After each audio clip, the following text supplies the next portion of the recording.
as we get going. The operator phase, or ban phase, will be first.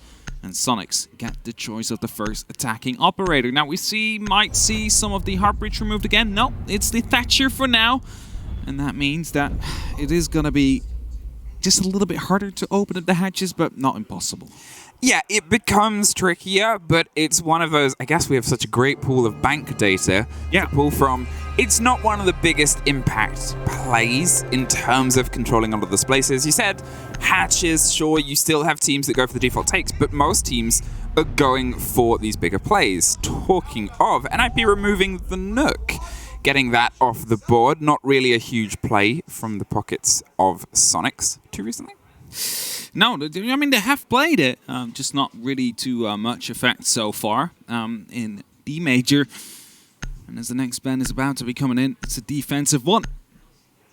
It's going to be Valkyrie. I understand that choice. Just removing those cams, remove the opportunity to go for these flanks, for these roams on those floors above or below. It's going to be making it a little bit easier for the attack to try and clear out. And, you know, if you ban a Thatcher, the Cade often follows. It's tradition. It's tradition. It's traditional, and it is standard. What I will say is, from some of the bans that we've had throughout the day so far, we have seen a limitation on hard destruction, which has caused some fun play. It's, you know, as soon as the Ace and the Hibana are gone, which has been a ban set we've seen, you're looking at corners like Kanto, you're looking at the awkward situations from range where there is that little bit of necessary hard destruction, but at the same time, in how a lot of teams like to play this and how a lot of teams like to push this, it's not the biggest ask. Bandit on the board for the Star from open area hold with the extension and the lockdown that we're expecting to see here. This could be a very sturdy lock-in that they're going to try and push here from Soniqs. And to be fair, where NiP have struggled is time management. Yeah, that's been the age-old story ever since and before the 6th Invitational this year. Managing that time, making sure that the utility gets taken care of before it starts to become an issue. And Soniqs, well, they've had a rough matchup, but now they need to show that they have the opportunity to stall as much time as you possibly can against NiP, because honestly, that is the secret. That's their kryptonite. Manage to stall out, you win the round. You win your round, you win your round. Win your round. It's as simple as that. It's a simple equation. It is, to some extent. I like this actually, so you know, normally the mute will be used here, but as we've seen before today, there is a bit of a gap that comes up in that case, so you just use the bandit batteries instead, and there's no gap suddenly anymore, so we'll have to use a grenade, toss that over to start opening up a small bit. Okay, I'm going to do that rare thing, because all casters are infallible and nothing we say is wrong, but what I do like is, if we're going to highlight, and I said at the beginning that a Thatcher ban here can't be the biggest impact, if Soniqs are going to play into it, like this Bandit lineup, which you don't see too often, like these sort of stretches, okay, my curiosity has peaked, because it's not just removing the Bandit, but it's playing back into a game that, again, is working against NiP's weakness of slowing them down, causing them issues. For a lot of other teams, it might not be a big problem. For NiP, as they go for the second round round, it might be something that starts to stutter them. It could definitely start to stutter them. As they're starting to clear out, some yellow pings will be pre-fired, but unfortunately no one there anymore. One of the X-Scars actually got taken care of there, as Grixer is the first one to fall. It's Psycho already inside of the elevator here, taking some control of that top floor portion of the map, but there's still a bit more to take. And Rexon, of course, with that cardiac sensor, has the opportunity to guide 2 or 3 of these 3 C4s up towards the ceiling and potentially pick up a kill, but he needs to be very careful because he just got spotted there. Now Rexon's trying to get the read of anyone else that might be playing around the top of square. Yeti is going to be a bit of a blatant play there, but the grenade rolled down perfectly. Couldn't quite get the connection. Muzi's safe to get another one. As they tried to sliver their way back into the archives, they couldn't quite get the connection there, and suddenly everything's starting to fall away from the Soniqs. They're going to see if they can put a bit of a blow with the C4 underneath, but it's dangerous territory because of the pressure NiP is putting flat across the ground. Though it was an opening on the wall, they're still going to send some drones in and see if they can get a bit of a collapse round onto those stacks inside the core of this floor. But a minute 10 and NiP have been able to really punish those swings in aggression. This normally does not count under the time issue we have seen so far. Kansan, with a rotation all the way to the bottom floor, will be rotating back up to the main stairs. Pino will take some damage from Super, but as you said, loads of time left for NiP here. 50 seconds, and all they need to do is close out these basically 1v-axes, really, to make sure that they have a good opportunity of locking off this first round. It's only the first round, but you know how important those may be. Mercy gets a bit of a taste of where one of the members is. It's Super that takes the first shot there, but Kansan with the first kill, and he's rotating all the way up, and that is going to be a good opportunity to go for a potential flank. Super gets one more and starts to put some pressure back into the side of NiP, who are trying to do that slow creep round onto the big kitchen doors. There's a pop round, there's Super, shuts the door, can't quite get one more. It's technically a 2 versus 1, but with only 10 seconds left, they're going to see if they can try and stick the diffuser. Repositioning and gives the game away on the location. They'll know exactly where he is. They're going to try and stick it. The C4 doesn't get the catch, but he's up. Now he's going to see if he can stick it down. Julio has the cover. Going to see if he can put the pressure on the swing. Moves off at the last second. Can't quite get the connection. It's a lockdown anyway. And NiP just pull it back, but almost Soniqs clutching that one out. That was so close there indeed. Soniqs on the back of Super as well. Almost managed to take that one home. They managed to, of course, put a bit of damage in, a bit of a dent into the final approach of NiP in that 2v5, turning into a 3v2, which, of course, eventually turned back their way. But there was a lot of stress right there, especially as soon as they wanted to get the plan down. Did not really seem to be working out too well. Just a bunch of nice kills. That grenade first, but Kansan as well. Good realization there that he needed to rotate all the way up to that top floor to potentially go for a strike. And if they would have planted on the actual kitchen side, he would have been able to end that round and drop the diffuser. But NiP, well, they realized where he was coming from and decided to quickly use the little time they had left to reposition that box. Back to Staff and open they go. They're going to see if they can try and keep it down with a similar sort of lockout strategy. A little bit of a change.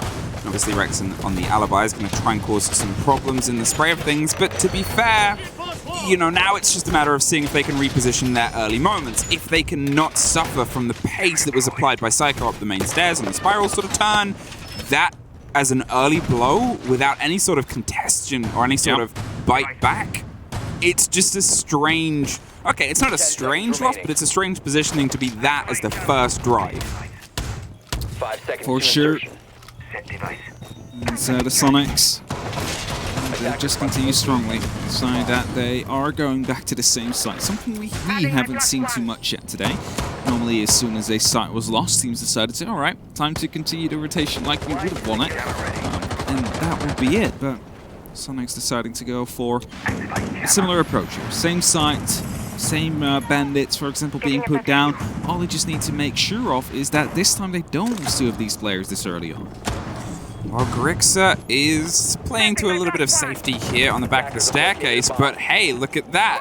It's Psycho getting all the read on the intel as they try and creep round. They can't quite get anything more, and Grixa's safe from the read and the readout of exactly where they are, but they're still going to allow NiP to drone themselves into the front lobby. They had quick pace in getting that first fight, and they know that they probably can't do the same thing. Well, to be honest, there's not much point. There's nobody up there right now. They have the read and the idea that there wasn't anyone there, and that gives them a bit of comfort as that minute goes, but at this point, they'd already been able to take a body. Yokai there giving away a bit of information. Pino will be spotted up on that top floor and starts opening up the ceiling. Used, of course, to force out the key positions of these defenders, make sure that they are moved out of the archives, out of the tellers, to make sure that at least that part of the map will be secured. Pino has no clue how close he is. Actually, he does. Spots out Super, takes off his head. It's going to be the entry frag here for NiP. Can they build on top of this one? It's dangerous. A Buck working pretty fervently across the top of the boards is able to make sure most of those boards aren't left standing. And now, as the hatches have some attention paid to them, they're going to see if they can try and get a bit of a collapse down onto open itself. They're looking for an angle, looking for a roll, and looking to see if there's a particular body they can stop, but there's no catch to be made. And as we see the fight that starts to potentially spill out onto that open hopping window that was ignored before, it's sprays I'm not quite sure where from, and neither's Rexon. Well, that is all the way from the archives there, the player that has quite a bit of a long angle, Psycho. is still looking to try and punish one of these Soniqs players. NiP, they have a 2-man advantage here and a 45 seconds left on the clock as Rexon will finally be able to find one. Pino, however, responds back by Grixer. He just pops up on the top of the blue stairs. He's trying to rotate all the way back out. Of course, has some yokais to play with here, but he's going to be going to fight there. Gets challenged, goes back into the yokai, needs to get them in position if he wants to stop these plants from happening, but realizes that's not going to be happening, so he needs to rotate all the way back up. The question is, will he be able to get this clutch to work? Well, the alarm bells and the signal on a drone gives an impression of where he is, and that's a very strong, sturdy wall to try and break their way through.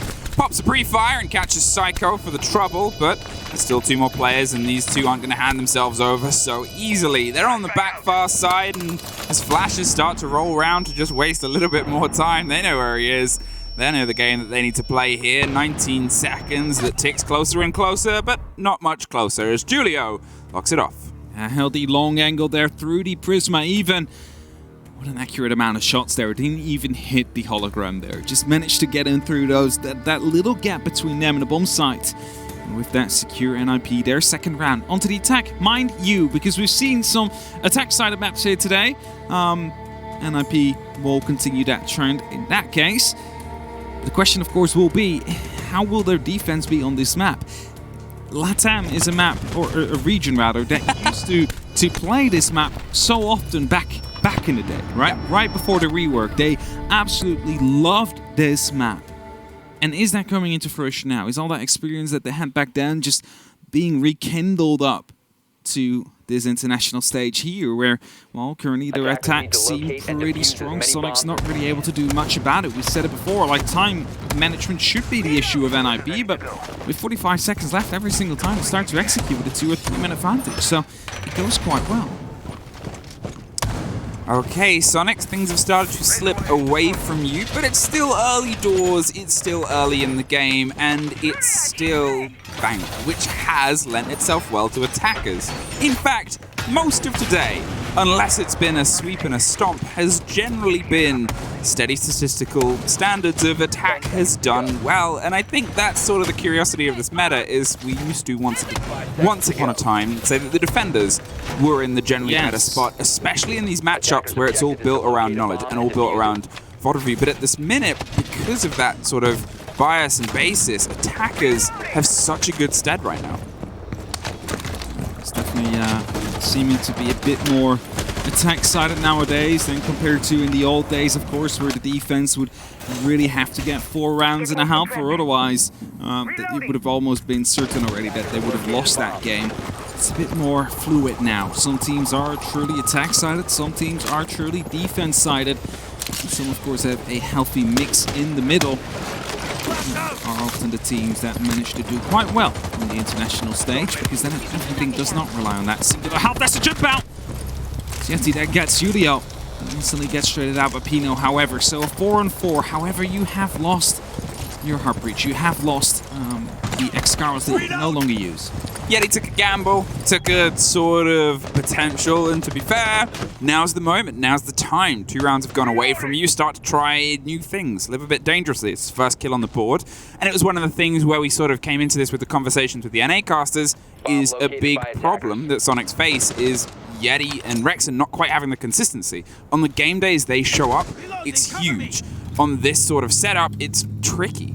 Pino just has a free jump in there as Psycho gets Rexon. He was playing the mirror window, and I was about to say, look at those castle barricades. Pino has the opportunity to just jump in. It's just that Kansan is there right now that has the opportunity to try and one-punch that window and try and take a gunfight as a result, because otherwise, well, Pino just has some free reign here. Quickly lands upon his drone, seeing if it's in the right position for the flank drone position, and as Kamikaze starts opening up towards the default plant spot. Surely soon, NiP will collapse onto that side, run in deep and try and get that defuser down as Kansan, well, he's making some extra holes right here. They're making extra angles. They want to challenge it, but they have no clue what is about to strike them.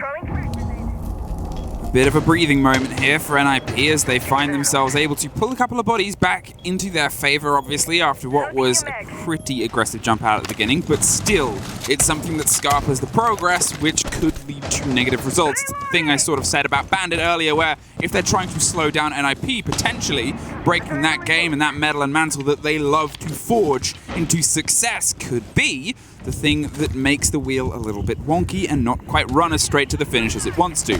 Down a corridor, locked and blocked by the castle windows across the quick jump there. They can't quite get to the end of the banana that's otherwise pulled off, but has to stop firing as Grixer locks open and locks down Kamikaze. Diffuser cold, and so is another NiP player, but Psycho at least gets one back. 15 seconds, have to try and dig their way across. Kansan has an eye, and there's a pickup on the movement, and there's a heck of a take. It's a 2 versus 1, but the 1 is an echo. You wonder if they have a drone or the eye. They have an idea, but so does Musi.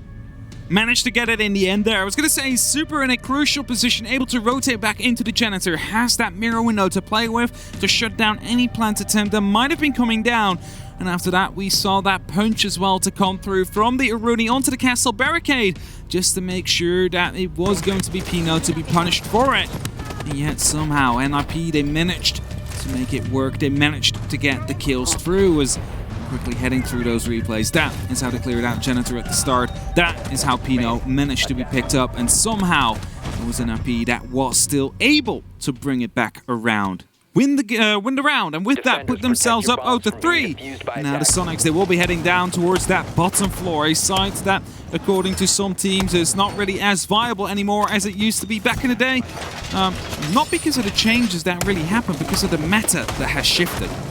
I think that's the conversation as well, and it's something that I've highlighted during the casts of Bank, the many that we've had today. The many ones, yeah. The many ones we've had today, is that the biggest difference we see comparing this Bank and this style of play on it to how it used to be isn't the changes of the map. It's the change of the meta. Is we didn't get the comparison, we didn't get the transition journey from the heavy turtle meta of burning through many ADSs to see where you're at, which is what the meta was at. Even like between that, this is like 3 or 4 metas we've had a shift on, and it's that sudden awakening, like you found yourself in the future, Doc, when you have to try and find a way to go back. It's funny how that works, really. How just a couple of operators and a difference suddenly makes sites more defendable or less attackable, rather. And that truly happened here. Of course, the bottom floor not really as viable anymore as it used to be before, but the bottom floors, or the first floors rather, those are suddenly within favorites of many of the teams, whereas open area was almost never played before. So definitely some nice little developments here and there.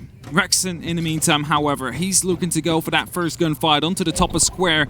There's the spot down there, but gets spotted himself as well. But due to the ERC7 is allowed to rotate all the way back down, and they're probably not going to be fully aware of that. And as they creep their way back down, they still have a lot of holes and a lot left to do in terms of taking and putting the pressure on. And Soniqs, they're trying to stretch that. They're trying to put a little bit of a slow and a stunt into the approach of NiP. They've tried it a couple times already, and what they've tried hasn't quite worked. It's been close, but close is not a scratch on the top of the board. They've got to see what they can translate here, and with Yeti still playing around the middle, sort of playing against the drones and seeing if he can pull a bit of success on the flow. They have another body to back up inside open as well, and NiP is looking for an access that they haven't quite found yet. Still 1 minute 26 on the clock though, so if they manage to clear out this player inside of the open area, suddenly it's starting to look a lot better for them as the Nitro is being tossed out here by Yeti. He's desperately trying to hold on to that first floor here, and he's digging himself in even deeper into the cubicles with, of course, Super and Rexon in positions to aid, well, more so with the Nitro rather than the actual gun power available to them. And Musi, while spraying in from above, is getting quite close, but just needs to hold on.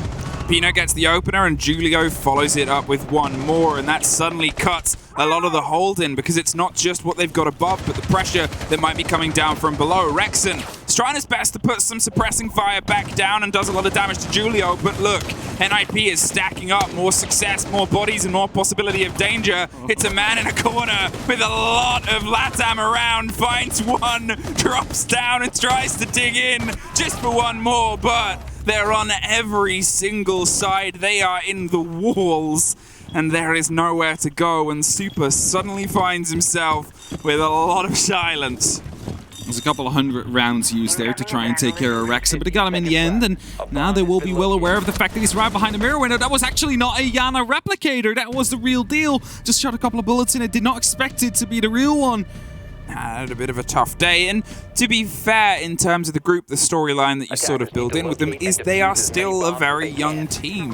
For NA, it's a lot of young gunners that are coming into what is one of the most experienced groups in what they have to go up against, and their opening day was against two of the most experienced teams in the entirety of the competition and Siege in general. You're up against not only a champion, but a heavy contender to a lot of different titles they've been close to, and they're your opener two on the day.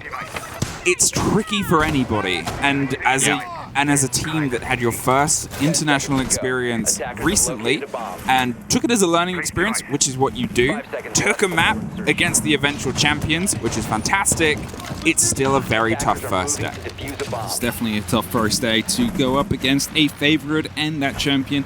And you could almost also say about a team like BDS, a champion in the making. It's just that we don't know yet which championship it is. Champion? They've been a champion in the making for like 3 years or something, but we don't know what championship it is yet. It will come at some point. We're almost definitely sure of that, but who knows? Maybe we'll find out soon as Muzi escapes death here. Slowly started creeping around the stock. Now gets stuck in a bit of a mental trade there. Jumps over in the end, and Rexon, well, he will be getting outside of the stock as well in a position, an opportunity to rotate back down towards safety. There's actually Yeti that will be picking up Muzi. Jump out or run out from Yeti. An aggressive peek will be the death of him. To be fair, it's the first time we've seen Soniqs take the opener and not have it instantly traded out. It's the first time we've seen them able to punish NiP as an opener as well, without it having to be a play that comes at a sacrifice. And it's against a player that we just saw lock off a round that could have been something Soniqs locks in. Psycho is holding a close angle. He's been dangerous whenever he's been able to get himself into these close, little, short fire positions, and as Super is the next name off the board, it's now the creep of Yeti round on the backside to see if he can bite back. Rexon makes him work down on the staircase, and Pino retreats to the top floor, but a minute 30 and a bit of a tail between legs. They've got to try and rebuild it. That's it, they need to try and rebuild whatever is left in this round. Pino, low on HP, Julio and Kamikaze are still left. They are still all full. A lot of damage is done there onto Grixer. There's the opportunity there to at least, finish him off with just a singular bullet. Something maybe as well for Rexon, maybe two for him, however. So there is definitely the opportunity to quickly balance back the body count here. They need to be careful with it. They cannot really give away too much space themselves, but they need to be quick at the same time as well. A minute on, and I would say for the first time we've seen NiP struggle, but there's a lot of time to build an idea, and that's one. Hey, I found a man on a drone and a ping. Can we get something there to apply some pressure?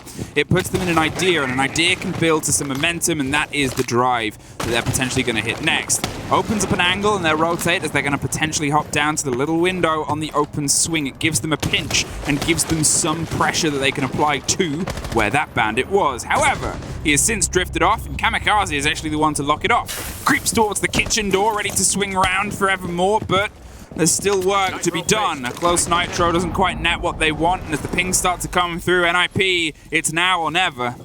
That's now or never indeed. 15 seconds left on the clock. It's Rexon to pick up one more. It's Grixer in a very good position as well. Only up to Kamikaze, but he's in the middle of the site right now. Gets spotted out by some of these prismas here. Needs to decide what to do soon. Gets that first kill. That doesn't get the second. Grixer swings in and gets that one. That's going to be the first round of the Soniqs here on this matchup so far. It took up until round number 5 before they finally were able to find it.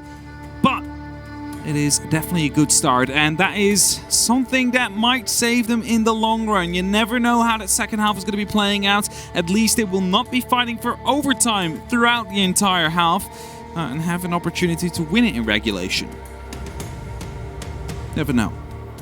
Either way, still a round to go. No tactical timeouts being called, and NiP, they all have it under control so far.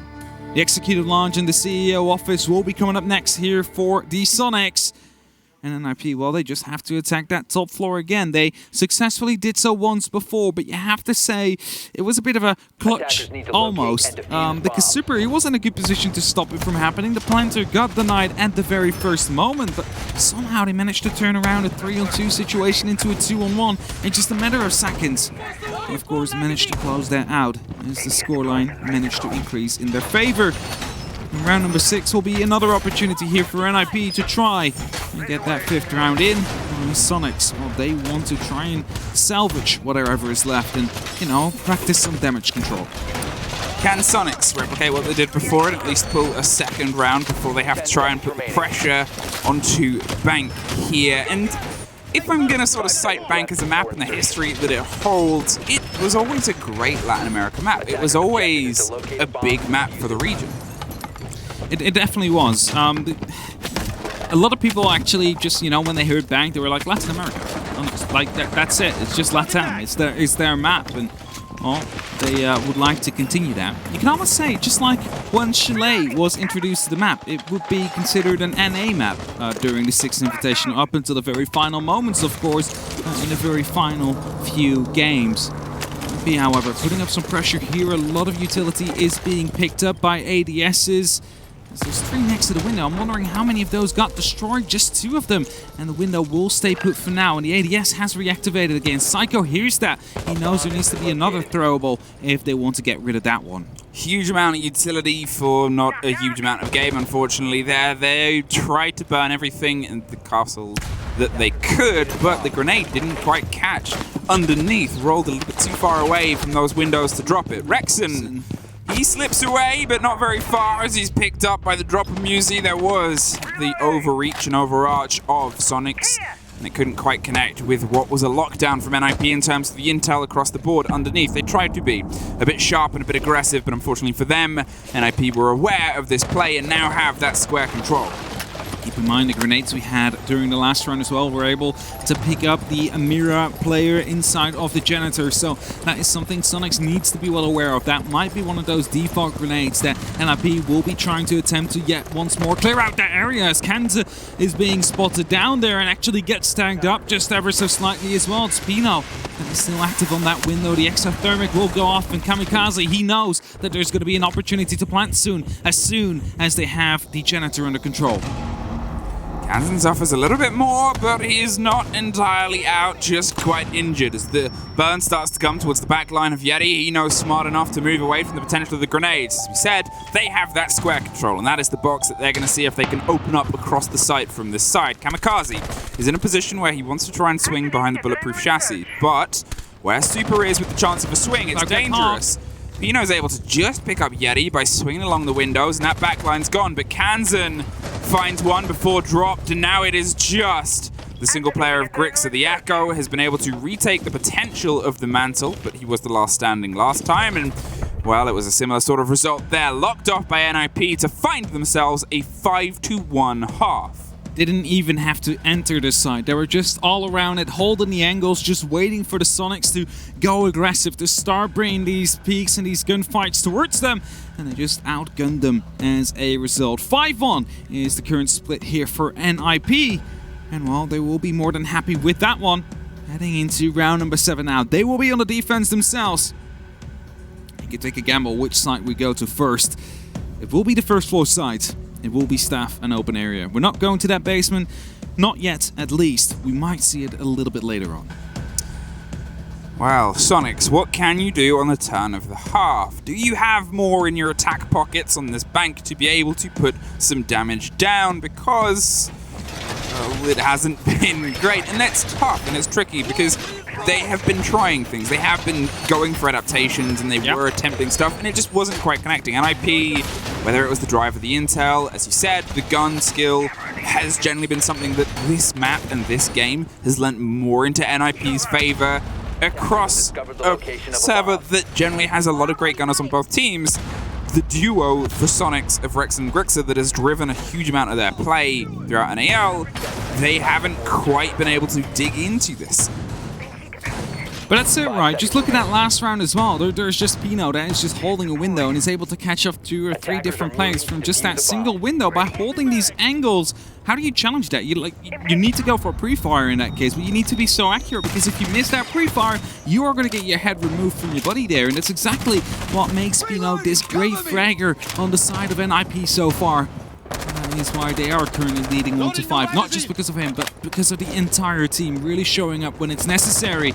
I'm wondering, however, are we going to be seeing some upside-down repels through the lobby? We've seen it quite a bit today, actually. We've never seen it before, and suddenly people start rappelling down these skylights. It's a gamble. It's a play, and it's a bit of a risk, but at the same time, sometimes taking these risks is what leads to the success in the bite, because that little space just on the inside of Banana, that top and the swing is where the danger can come to. Now, as they try and put the pressure here across towards the janitor's side, Kamikaze is locked in, but the mute jam is going to mean that they do not pop off. They definitely don't for now, and Psycho is close in the area as well, has the opportunity to provide some support if they do actually start detonating, and can just shoot them off the mirror window as a result. But he's well aware of the fact that one of these members of the Soniqs is repelled up onto those windows. Muzi is single-handedly trying to hold up to the stock. He spots out one of the players, but he needs to make sure that he stays alive. He doesn't have a C4, he doesn't have any impacts to use, just the MP5 in his hands right now. He drops the hatch, chooses safety, chooses his life over the potential frag, the potential glory that comes with it, because he knows that he's so much more valuable in an actual fight that is in his favor. Psycho suffers a little bit, but you gotta look at the timer at this moment in time. NiP aren't handing themselves over to the firefight. They're not quite going for the confrontation. They're hoping they can push it until that final throw. Soniqs have a spare round in case things go awry from them, and they've got to try and lead into that pressure with a little bit of their own here. As the minute mark starts to come across, they're finally going to see if they can clear some of this top floor, but there's still a C4 in the pocket of at least player. Not sure if the other two are just pre-placed or utilized. I haven't heard too much in terms of explosives as of yet. So, as you said, that's a risk. It's a danger, and it's going to potentially slow down this take. It's another pre-play C40. You can see it on the HUD on the right top of your screen. One of them just blew up right next to the outside windows. There you have it, that big hole there. That was one of those nitros. Wasn't able to catch any of the Soniqs players off so far, but just look at the amount of drones left. Just 2 of them with 30 seconds left on the clock. There's not much utility for them to try and clear and find these 5 players with. They don't know if there's any flank still going on currently. They just need to trust on their gun skill. They just need to trust in their attacks into the process. And as Grixer is the first one to be finding themselves quite close to the site, he's the first one to potentially find gunfights here as well. 15 seconds, and he's moving as silently as the G in Lasagna, but he gets cut down and eaten all up. 5 seconds left, and it's a 4 versus 2. Super and Rexin, well, just Super tries to stick it in the smoke, but there is no way that's landing, and now there is one way for this game to go in Soniqs' favor, and that is to sweep every round in front of them. Yeah, it is a match point for NiP, not just a singular one, ME. It will be 5 of them in a row, and that means that Soniqs, they need to gap that bridge. They need to get 5 rounds in a row if they want to bring it to overtime. And well, then they need to win the sprint of the best of 3. That comes right after. Not in maps, in rounds. Don't worry, guys. If we're going to overtime, we do not suddenly turn this whole match into a best of 3. That's not how it works. No, it's just the 3 rounds that come afterwards. And they need to get 2 out of 3 in those ones. So in total, they need to win 7 rounds out of the next 8, but not lose 1 within the next 5. I just made it a lot more difficult. You did! You overcomplicated it, but to be fair, mathematical equation. The mission is simple, Agent Soniqs. Win every single round in front of you and don't stop winning. And that is tricky because I assume, wanted to see a little bit more pace from their side. You could see that they were trying to find an inroad on NiP. They sort of bit at a couple of moments. They tried to dig at a couple of players, and the tell is where the diffuser was moving 30 seconds still on the roof left, and it becomes this risky situation of you've just got to try and stick it at that point. And you compare it with their takes earlier on in the day, where sure, the game didn't quite go in their favor, but the confidence that they had on trying to get an execute early on against BDS was a lot of time left on it and boots inside the ground of the site itself. Here, unfortunately, it seems they've hit a bit of a lull and a bit of a slow, and it's a tough ask to try and now pull this one back. It for sure is, and Well, it is going to be the NiPs, or the Ninjas, in the Pyjamas that want to try and lock it off on that top floor. They want to lock it off in the CEO office. And, well, Kansan, this is about as far as your drone can go, because if you move it any further, it's going to be picked up by that pest. They're going to be shooting it, though, just to clear out that piece of utility. Get a second drone in, just barely sticks, though, onto the ceiling there. But you have to be careful that it doesn't get spotted from that mirror window, because they're actively watching it. They are, and it should only be a moment before that swings around. The Echo is on the board as well. It's going to offer a little bit more pressure, and we've seen that already be used as an aggressive intel tool. Something you can move around and give yourself a little bit of a grab and ask and utility pull towards the pressure. Now on the top of the square, they have an angle and an idea of what they want to do here. They're weighing it up, and the first falls. This is already a much better success story than it was last time, because previously, as I said, they were biting but not catching anything. This time they've got that first take, and that's going to force NiP to have to play a little bit more of an idea towards the pressure of Soniqs. Yeah, Pino was just hunting. He spotted that drone. You saw it earlier on. He pulled out the pest crossbow. Wanted to really get that one, but failed to do so. And as a result, went hunting inside the lobby. Meantime, Soniqs, they're hunting on the other side of the map. They want to open up. They want to go for a plant, but as Kansan picks up Psycho, it's Kamikaze with a C4. That takes care of Super. At least the wall has been opened up. They do not have to worry about that anymore. There is the opportunity to go for the plant, but Julio in a very good position to stop anybody from repelling in, really, from these windows. And as Kamikaze is going quite aggressive right here, has the opportunity to pick up the kill. Somehow does it. Drops the diffuser out once more before he gets traded out. It's only up to Julio now. He's in a 1-on-3 situation. Gets the first one. It's a beautiful shot to go through. The diffuser is still dropped. 50 seconds. They need to be re-entering the building here. And Julio, well, he needs to know. He needs to have this information as well. 46 seconds and the swing comes round on the first, but it's a great shot from Grixa from deep, and from the bottom they're able to start their potential climb to the top. One doth not make a round. They have matched their earlier show against BDS, but yeah, they still have to build from it. They still have to see if they can dig some more rounds out of a tough NiP.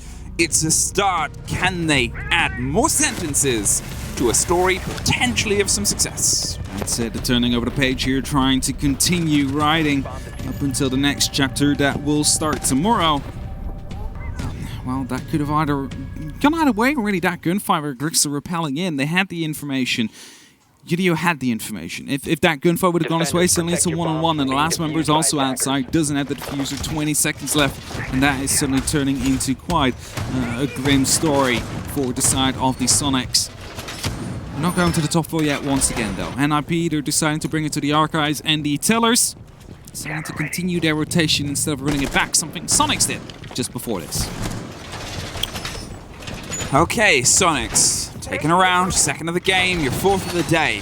Will this lead to some confidence? Will this lead to you leaning against NiP a little bit more? You found that first take, and that's a very important statistic, because that entry, that frag, is something that really does drive home a lot of the rest of the round, and the confidence that you can swing for these firefights with. You have to put yourself into it.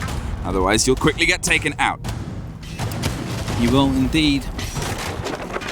And as NiP is setting up their defensive, once more, aggressive shields. We will see the alibi Prismas to come through. Of course, the vigil on Psycho as well. Talking about Psycho, he just went for a jump out, went for the kill, decided to go for the second one because he's seen that before, back when one of the earlier Bane games, someone is around that position, you know what? So let me just try and swing for it. Unfortunately, wasn't able to win that gunfight. However, that would have been actually amazing, though, if we would have gotten that one. That would have been the nail in the coffin as well for the side of the Soniqs. But they keep it even for now, 4-4. But they have, however, lost their Hibana, which is quite a big loss. Yeah, obviously we talked about how this map has sort of limited modus of hard destruction operandi, and Hibana probably has a little bit more of a stretch depending on the site itself. Usually the hatches for this take are going to be open anyway, and a lot of teams will often fall themselves back here. It seems like they are closed, so you still have Super with some explosives, but for a lot of teams, you want those to take across from the lobby side. You want those to open up the big monolithic walls over there instead to put some pressure onto the backside of the core site itself. Pino's quite injured and put some bullets towards the toes of Rex, and he's able to slip his way back to the top and force them to an uncomfortable situation. There's the Soniqs now trying to take control of that top floor, something they haven't done before, but is quite crucial. If you're going to be taking this site, you need to force them outside of the actual site, force them towards the open area for them to have any impact. What's Pino doing up here? He has the opportunity to just shut down Rexon, but he should be aware if he just activates the Inox scanner. He has the opportunity to see that someone went up on that top floor. I believe he just got a scan out. I'm not quite sure on who it was. It's going to be at the bottom of the blue, and that will be Pino that picks him up from the stock room. He just rotated up. I said he could be picking up these kills, and yes, he did, at least with one. Clicks are over. He makes the response happen, and a minute is left in a 3-on-3 situation with Pino still on low HP. But it looks like they want to come back up the stairs. Now he's bought a friend, and that's dangerous because it gives them the chance at a swing. Julio goes down, though, and the friend isn't quite there to put a little bit of revenge in. 45 seconds and a bold play might cost them here now as Pino is still exceptionally injured. This pairing, though, of Musi and Pino has been a big tour de force for the team before, and they're going to see if they can once again send a body to the top, and this time it's Musi that heads up and finds a body. 28 seconds, and they're going to see if they can slip their way through onto the site, but with the control that Musi has from deep, it doesn't need it. Pino gets one more. It's a 2 versus 1. Super goes next, and NiP find their second of the day. This one a lot more comfortable than their earlier fight, but unfortunately for Soniqs, it's been a rough day at the office in Sweden. It definitely has been, and now it's time for them to go for a quick reset up until tomorrow, because that's when they will play again. That's when